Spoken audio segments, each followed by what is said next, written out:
सुबह 10 बजे से 11 बजे के बीच में आपको ऐसे कार्यक्रम मिलेंगे जो पहले से ही चैनल पे अपलोडेड है, लेकिन उनकी डिमांड लगातार आती है। जो नवीन दर्शक हैं उनकी मांग रहती है, शायद वे उन कार्यक्रमों को देखे नहीं रहते हैं या चैनल पे ढूंढ नहीं पाते हैं। तो सुबह 10 बजे से 11 बजे के बीच में ऐसे कार्यक्रम अपलोड किए जाएंगे जो पहले से ही अपलोड है लेकिन मोस्ट डिमांडिंग में रहने वाले हैं। तो उन कार्यक्रमों को इस समय अवधि के बीच में आपको हम दोबारा दिखाने का प्रयत्न करेंगे जिनकी मांग बहुत अधिक रहती है। तो आज का क्या विषय है, आज कौन सा वीडियो है, उसके बारे में जान लेते हैं। आज हम बात करने वाले हैं शुक्र ग्रह के 12 भावों में फल, शुक्र के द्वारा बनने वाले शुभ अशुभ योगों के बारे में जानकारी लेंगे, शुक्र ग्रह के अशुभ योगों के उपाय के बारे में जानकारी, शुक्र के यंत्र मंत्र के बारे में भी जानकारी देने वाले हैं आपको। आज के कार्यक्रम में हम आपको एक विशेष विधि बताएंगे लक्ष्मी साधना की। अगर आप कर्ज से परेशान हैं, पैसा फंसा हुआ है, आ नहीं रहा है, या आप इस नवरात्रि में आने वाली दीपावली में कोई ऐसी विधान जानना चाहते हैं जिससे आपका रुका हुआ पैसा मिल जाए, कर्ज निपटने लगे, या भौतिक उन्नति बाधित हो गई है, आपका भौतिक विकास नहीं हो पा रहा है, धनागमन बंद है, तो कैसे क्या उपाय करें कि धन की आवक जो है अच्छी बन जाए, इसके बारे में कार्यक्रम के अंत में मैं आपको बताऊंगा।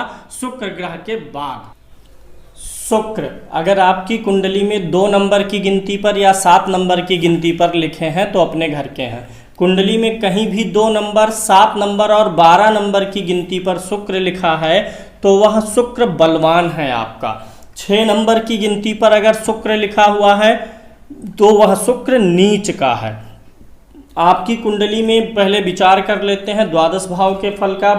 शुक्र महाराज के अगर शुक्र महाराज पहले घर में हो तो अच्छा रिजल्ट देंगे। शुक्र जो है पहले घर में होने से जिन चीज़ों के कारक हैं, भौतिक भोग विलास, इन सारे चीज़ों में अच्छी उन्नति मिलेगी, दीर्घायु देंगे, फैशन प्रिय बनाएंगे, आधुनिक बनाएंगे, आपको ऐश्वर्यवान, सुखी, कामी, भोगी, विलासी और संपन्न बनाएंगे। दूसरे भाव में भी शुक्र यही रिजल्ट देंगे। दूसरे भाव में मधुरभाषी बनाएंगे आपको। आपकी वाणी में इतनी मधुरता रहेगी कि आपकी वाणी कुछ स्त्रियों से मिलती जुलती रहेगी। और आपके दूसरे घर में हो तो दीर्घजीवी बनाएंगे और रत्न और आभूषणों का सुख ऐसे लोगों को विशेष मिलता है। अगर स्त्री की कुंडली हो और दूसरे भाव में शुक्र महाराज हो तो ऐसे व्यक्ति को आभूषणों का ज़्यादा अच्छा लाभ मिलता है। तीसरे भाव में शुक्र महाराज हो पराक्रम भाव में तो ऐसा व्यक्ति थोड़ा भीरू होता है। ऐसा व्यक्ति लड़ाई झगड़ा वाद विवाद और चीखा चिल्लाहट से दूर रहना पसंद करेगा और ऐसे व्यक्ति के अंदर कुछ कृपणता आ जाती है। ऐसा व्यक्ति कंजूस स्वभाव का होता है, हालांकि विद्वान और पर्यटनशील होता है, घूमना टहलना पसंद करता है। चौथे भाव में अगर शुक्र महाराज होंगे अच्छा रिजल्ट देंगे, भूमि भवन वाहन का अच्छा योग बनेगा, परोपकारी होगा ऐसा व्यक्ति और प्रसन्न रहने वाला होगा और दीर्घायु होगा, पुत्रवान होगा, घर गाड़ी आदि का सुख अच्छा मिलेगा। शुक्र अगर 5वें भाव में हो तो स्त्री कन्या की जो है कन्या संतान की प्राप्ति बड़ी आसानी से दे देते हैं शुक्र महाराज, और कन्या संतान लक्ष्मी का स्वरूप माना जाएगा। अगर जिनके कुंडली में 5वें घर में शुक्र हैं ऐसे व्यक्ति के कन्या संतान होने पर उसके जीवन में वृद्धि होती है, भौतिक भोग विलास में वृद्धि होने का अनुमान हो जाता है। और 5वें भाव में न्यायवान बनाएंगे, उदार बनाएंगे, विद्वान बनाएंगे और कवि भी बनाएंगे। अगर बुध का अच्छा साथ मिल गया तो व्यवसाय भी अच्छा बनाते हैं।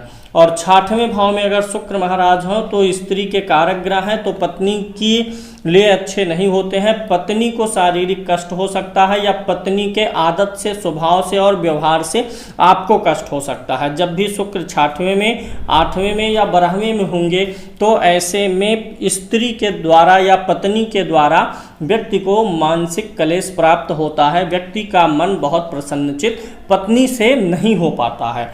6वें भाव में शुक्र होंगे तो स्त्रियों से हानि का भी योग बनता है। स्त्रियों पर पैसा ऐसा व्यक्ति ज़्यादा बर्बाद कर सकता है। अगर किसी स्त्री को कर्ज देगा तो पैसा वापस मिलना मुश्किल हो जाता है। 6वें भाव का शुक्र अच्छा नहीं होता है। 7वें भाव में अगर शुक्र महाराज हैं तो अच्छा रिजल्ट देंगे, ससुराल अच्छी मिलेगी, ऐसे व्यक्ति की स्त्री सुंदर होगी और आधुनिक होगी, ऐसे व्यक्ति को स्त्री से अच्छा सुख मिलेगा। और अगर बिजनेस में स्त्री किसी स्त्री को पार्टनरशिप में रखें तो ज़्यादा लाभ मिलेगा। 8वें भाव में शुक्र होंगे तो फिर से वही चीज़ देंगे, गुप्त रोग दे सकते हैं और टाइम के साथ में जो है व्यक्ति की कामेच्छा में कमी आ सकता है। स्त्री से कष्ट बनेगा, पत्नी से कष्ट बनेगा, शत्रुओं का भी भय होता है। 8वें भाव में अगर यहाँ पर शुक्र महाराज हो तो क्रोध भी दे सकते हैं। और लेकिन ऐसा व्यक्ति जो है घूमने टहलने का शौकीन होता है और दूसरे की स्त्रियों पर ऐसा व्यक्ति ज़्यादा आकर्षित होता है, पर स्त्री रत बोलते हैं, ग्रंथों में बताया गया। शुक्र महाराज अगर 9वें भाव में है तो 9वें भाव में अच्छा रिजल्ट देंगे, गुड़ी बनाएंगे, आस्तिक बनाएंगे और ऐसा व्यक्ति अपने गृह सुख पर ज़्यादा ध्यान देगा, मतलब अपने परिवार, अपने बच्चे और अपनी पत्नी आदि के सुखों पर ध्यान देगा। ऐसा कोई भी काम करने से बचेगा जिससे उसके निजी जीवन में सुख शांति में डिस्टर्बेंस हो, किसी तरीके से परेशानी हो, ऐसे चीज़ों से दूर रहना पसंद करता है। शुक्र महाराज अगर 10वें भाव में हो तो ऐसे व्यक्ति को डिजाइनिंग से संबंधित, फैशन से संबंधित और कंप्यूटर डिजाइनिंग से संबंधित चीज़ों से लाभ होता है। कंप्यूटर में रुचि होगी, कॉस्मेटिक का काम, कपड़े का काम, डिजाइनिंग से संबंधित चीज़ों में लाभ होने के अधिक योग बनते हैं। ऐसा व्यक्ति जो है धार्मिक भी होता है, भाग्यवान होता है, गुणवान होता है और ऐसा व्यक्ति समय के साथ स्वयं को बदल भी पाता है और भूमि भवन वाहन का भी अच्छा लाभ मिलता है। अगर शुक्र 11वें भाव में हो तो स्त्रियों से लाभ का योग बन जाता है। स्त्रियों के माध्यम से धन की आमदनी हो सकती है, धन मिल सकता है और ऐसा व्यक्ति जो होता है उसे रत्न और आभूषण का आदि का अच्छा योग बनता है। ऐसे व्यक्ति के पास आभूषण आदि अच्छे होते हैं। शुक्र अच्छी डिग्री का हो और शुक्र की अंतरदशा आएगी, महादशा आएगी तो शुक्र व्यक्ति को महाधनी बना सकता है। 11वें भाव में शुक्र हो, बुध हो, कोई भी ग्रह 11वें भाव में हो, अच्छी डिग्री का हो और जिसकी महादशा पड़ रही हो उससे जो है 6, 8, 12 में ना हो तो ऐसा शुक्र व्यक्ति को महाधनी बना सकता है। 12वें भाव में शुक्र हो तो कामी बनाता है, भोगी बनाता है, विलासी बनाता है। पुरुष की कुंडली में 12वें शुक्र होना कुछ मामलों में लाभकारी हो जाता है। 12वें शुक्र होने से ऐसा व्यक्ति जो है भोग विलास के साधनों की प्राप्ति कर लेता है, अर्थात धन उसके पास आएगा तभी ये सुख साधन प्राप्त होंगे। 12वें का शुक्र हो तो पर स्त्री रत होता है, अपनी स्त्री के अलावा अन्य स्त्रियों में भी उसका मन लगा रहता है, थोड़ा आलस्य स्वभाव भी डालता है, धातु विकारी भी बना सकता है, गुप्त रोगी भी बना सकता है और ऐसा व्यक्ति बहुत कम खर्चीले स्वभाव का होता है। खर्चा बहुत सोच विचार के करता है, लग्जरी लाइफ पे तो खर्चा करता है लेकिन हर 10 रुपए की चीज़ को 8 रुपए में पाने का प्रयत्न यह व्यक्ति करता है। सोच विचार करके, मोल भाव करके ही ऐसा व्यक्ति काम करेगा। अब बात कर लेते हैं मालव्य योग के बारे में। अगर लग्न कुंडली में ये पहला घर है, चौथा घर, 7वां घर, 10वां घर, पहले, चौथे, 7वें घर में शुक्र ग्रह 2 नंबर, 7 नंबर और 12 नंबर की किसी एक गिनती में लिखा हो तो मालव्य योग हो जाता है।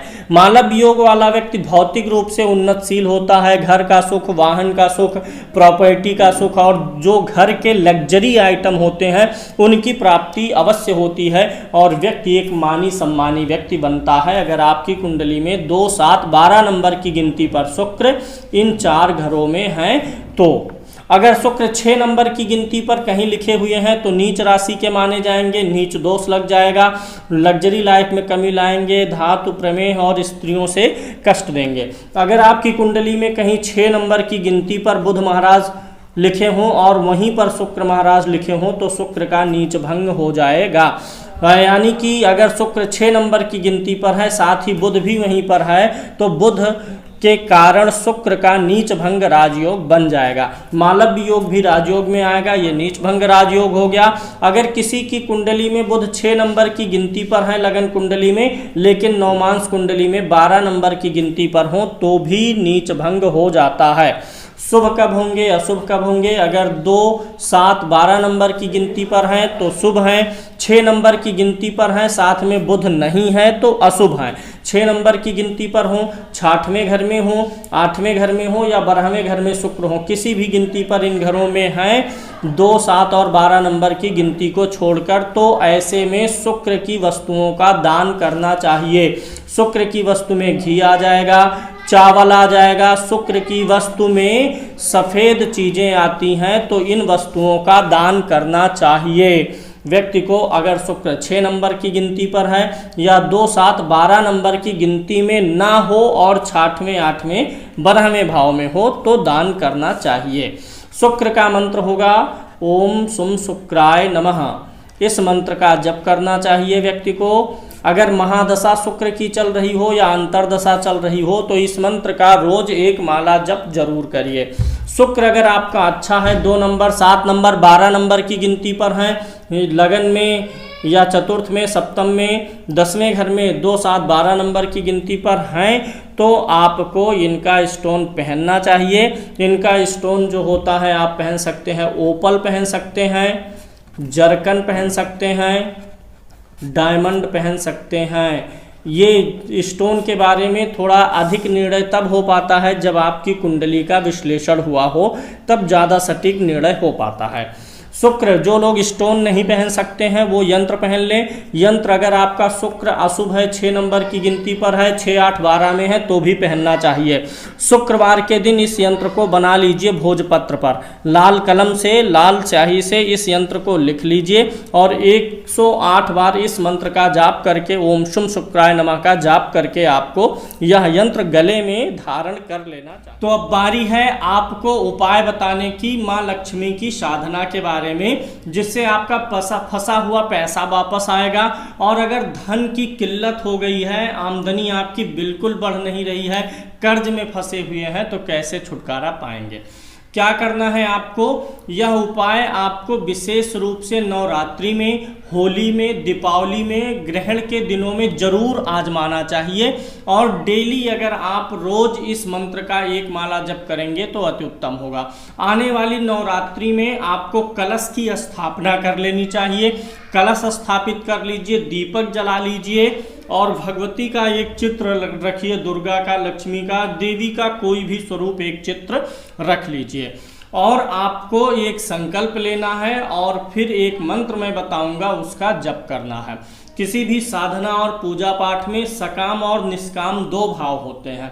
जब तक आप संकल्प नहीं करते हैं तब तक वह निष्काम हो जाता है, यानी वह परमार्थ में जुड़ जाता है, आपके पुण्य वाले हिस्से में जुड़ेगा। इसलिए संकल्प बहुत जरूरी होता है जब आप किसी इच्छा विशेष के लिए कार्य करते हैं तब। कैसे करना है? नवरात्रि में आप कलश की स्थापना करिए, कलश का पूजन करिए, फूल, अक्षत, धूप, दीप आदि से पूजन करिए कलश का। भगवती के चित्र पर पुष्प अर्पण करिए और उसके बाद दाहिने हाथ की हथेली में पानी लेकर के 5-7 बूंद संकल्प बोल दीजिए मैं, फिर अपना नाम, मैं फला, अपनी आर्थिक समस्याओं से छुटकारा पाने के लिए, कर्ज मुक्ति के लिए, धन्य धान्य समृद्धि ऐश्वर्य पाने के लिए भगवती लक्ष्मी की उपासना कर रहा हूँ, इतना बोल के जल जमीन पे डाल दीजिए। और फिर उसके बाद मंत्र जाप करना है आपको, ओम श्रीम महालक्ष्मय मम गृहे आगच्छ आगच्छ स्वाहा। ओम श्रीम महालक्ष्मय मम गृहे आगच्छ आगच्छ स्वाहा। इस मंत्र का जप करिए। दुर्गाष्टमी को हवन करिए, दीपावली में इसी मंत्र का जप करिए कलश स्थापन करके, होली में भी इसी मंत्र का जप करिए, ग्रहण काल में भी करिए और इसी मंत्र से हवन भी करना है। होली, दीपावली, ग्रहण में आपको नवरात्रि में हवन भी करना है और पूरे वर्ष भर एक माला इसका आप जाप भी कर सकते हैं। संकल्प आपको रोज लेना है और रोज एक माला जप करनी है।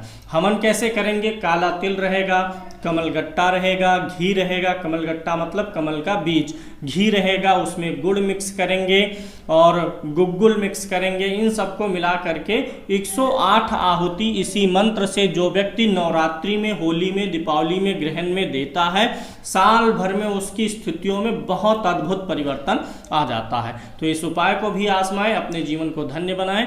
आज के लिए इतना ही। नमस्कार, जय